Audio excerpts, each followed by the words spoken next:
Y'all, I cannot believe it has been 6 weeks, a little over 6 weeks actually, since I brought y'all along and we planted my spring garden. And you all have been asking for an update, and it is officially here in the form of this video. Things are feeling lush and abundant and green. And quite frankly, over the next month or so, this is probably like peak time before we get into the summer and the Texas sun starts to incinerate all life in my garden. As a reminder, I'm here off the Texas Gulf Coast in the Houston metro area on the border of zones 9A and 8B. And so I'm going to give y'all a tour. And it's also going to be sort of like a working walkabout, because I also have some chores I need to do. I've got to plant my Roselle hibiscus, as well as I need to create a trellis for my blackberries. So I'll show you how to do that. Everyone loves a good before and after. So I'll show you some footage of some of my beds before of when we first planted them, and you'll see just how much they've grown in a short span of time. And along the way, we'll probably harvest a few things and do whatever else, just needs to be done along the way. And as always, I will always drop the tea and share with you all helpful tips to ensure you have an abundant and thriving growing season, not only this season, but for seasons to come. Let's go. There's a bee just chilling, not even pollinating, just chilling. I know that's right, Mr. Bee. I feel you. I feel that. This is my bed with my squash, y'all. And I'll just have to say, the bees are out today in droves. Every flower I peek into, the bees are at work. In growing squash, there are several pests that are the bane of most squash growers' existence. And that's the squash vine borer, squash bugs, leaf-footed bugs, and the cucumber beetle. Vine borers are inconsiderate pests because what the females will do, as opposed to having the decency to lay their eggs in clusters like squash bugs do, they lay a single egg in random spots of your plant. And when this hatches, it will actually bore holes into your squash plants and eat them from the inside out, therefore killing your plants. If you don't want to squash this with your fingers, I a lot of times will come out here with some tape and just tape them off that way and get rid of them like that. In an effort to mitigate pest damage for any of those naughty pests I mentioned, it's really important to come out and inspect the stems, the leaves, especially the underside of the leaves, as well as the blooms for any of these pests. They are far easier to control and get rid of when they are eggs or even in their nip stage, as opposed to when they are adults. However, when they are adults, I do still treat them with my good old soapy water. Squash is also very susceptible to something called powdery mildew. As with most fungal issues, airflow is key. So I will come out and make sure that I prune the bottom leaves that are maybe touching the ground, as well as prune back any leaves that have died back or look a little funky, either from insect damage or as the plant ages, the bottom leaves will naturally start to die back.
So this pepper, I think, actually has too many peppers on them, and it's actually stunting the growth of the plant. If you can see, these are the exact same variety. They were planted around the same time, but I've done a little bit a better job of thinning out some of the blooms compared to this one.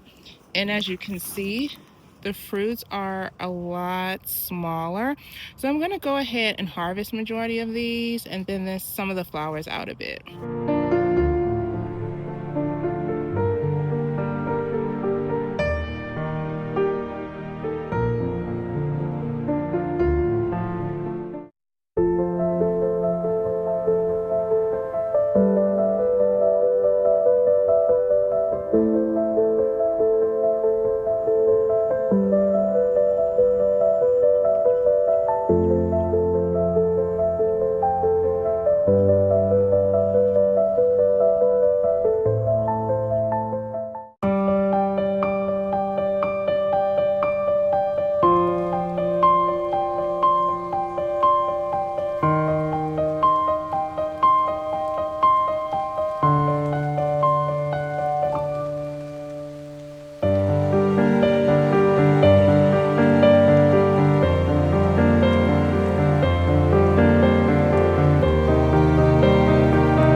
One of the rows of my blackberries, and baby, they are showing out this year.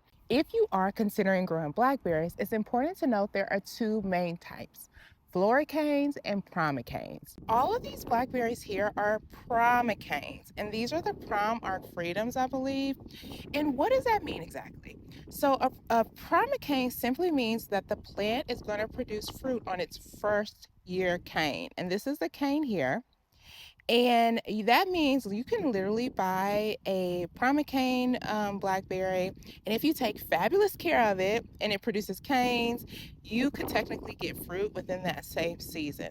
As opposed to these here that I've done a poor job at trellising, because they are actually not trellis.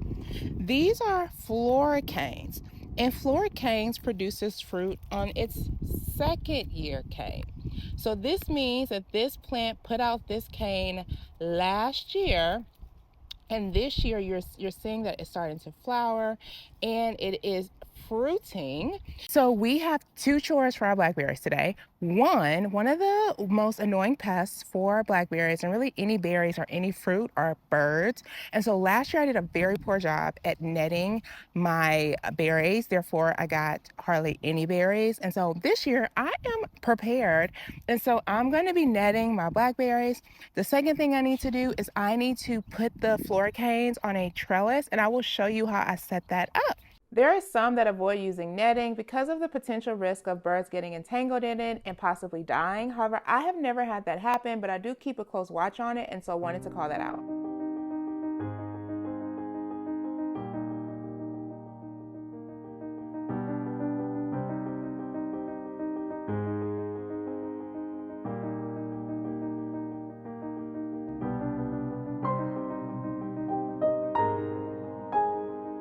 So for my blackberry trellis, as much as I love the design, I cannot take credit for it. I did not come up with it.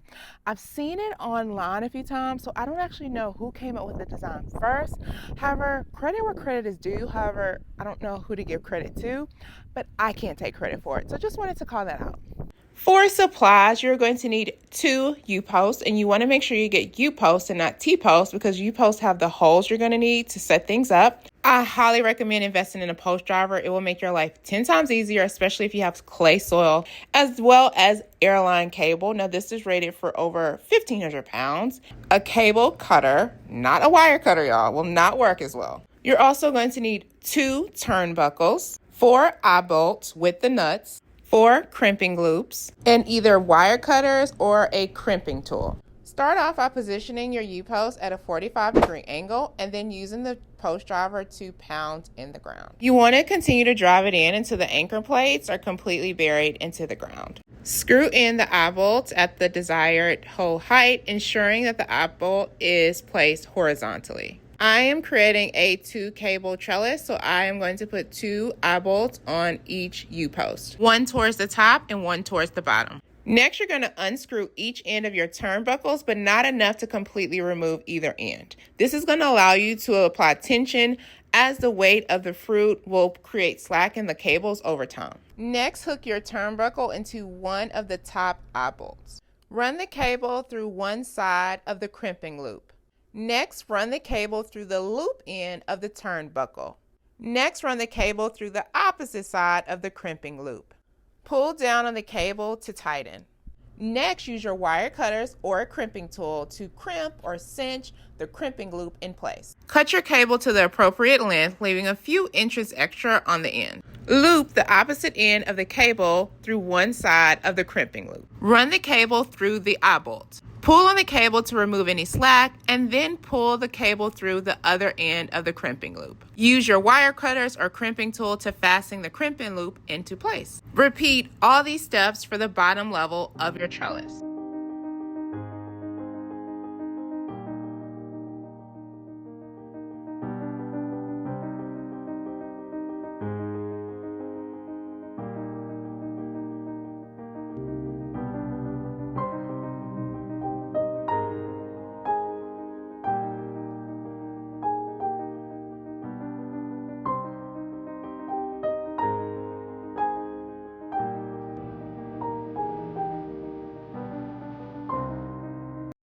So this is my grow row over here that I have containerized trees and shrubs.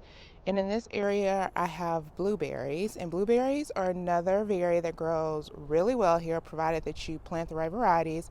I have rabbit eye varieties as well as southern highbush. And I have a complete growing guide that shows you how to plant blueberries, how to pick the right varieties based on your growing zone. I will link it below. Birds have already stripped a lot of the fruit off of these, but there's still some on here, so I need to get over here ASAP and net them.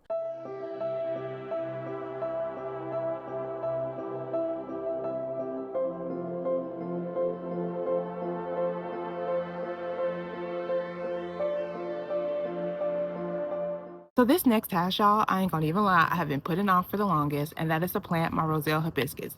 And it's not the planting I've been putting off, it's the fact that I still need to remove the plant from last year that is a small tree. It got over 10 feet wide and almost 6 feet tall.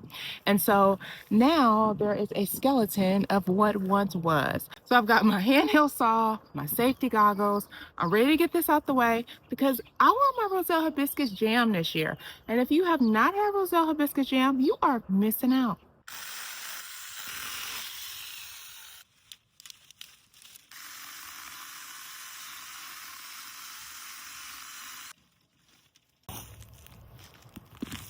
Under my forest of hibiscus, I had some oregano growing, some garlic chives, some walking onions, but I also had some chamomile that reseeded itself, as well as some dill that reseeded itself. However, I don't want either in this bed, so I am relocating both of them. I also came across this mucousy substance that freaked me out, but I found out it's called snake spit, which further freaked me out, but it's not caused by actual snakes.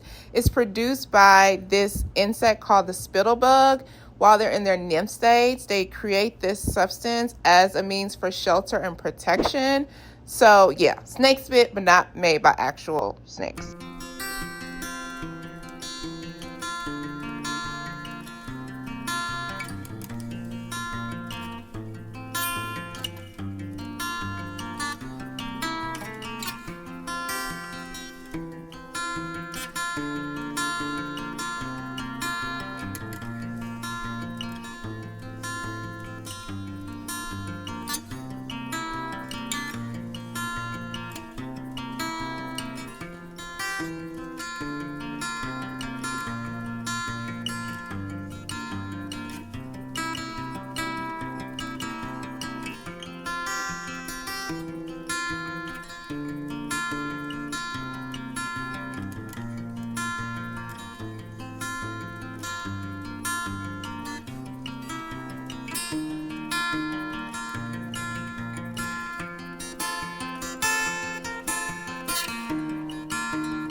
So there's still quite a bit we have not gone through in terms of before and after. So what I think I'm going to do is I'm actually going to put a B-roll of all that at the end of this video.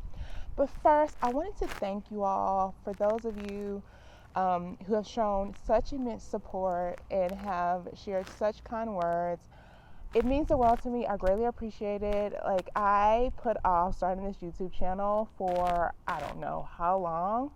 And you know, sometimes this whole process, not only YouTube, but just this whole gardening and self-sufficiency or road to self-sufficiency can be quite discouraging. Sometimes things don't always go as planned, things die, there's like the weather, there's the heat. Like, I don't always want to get out in the Texas heat and humidity.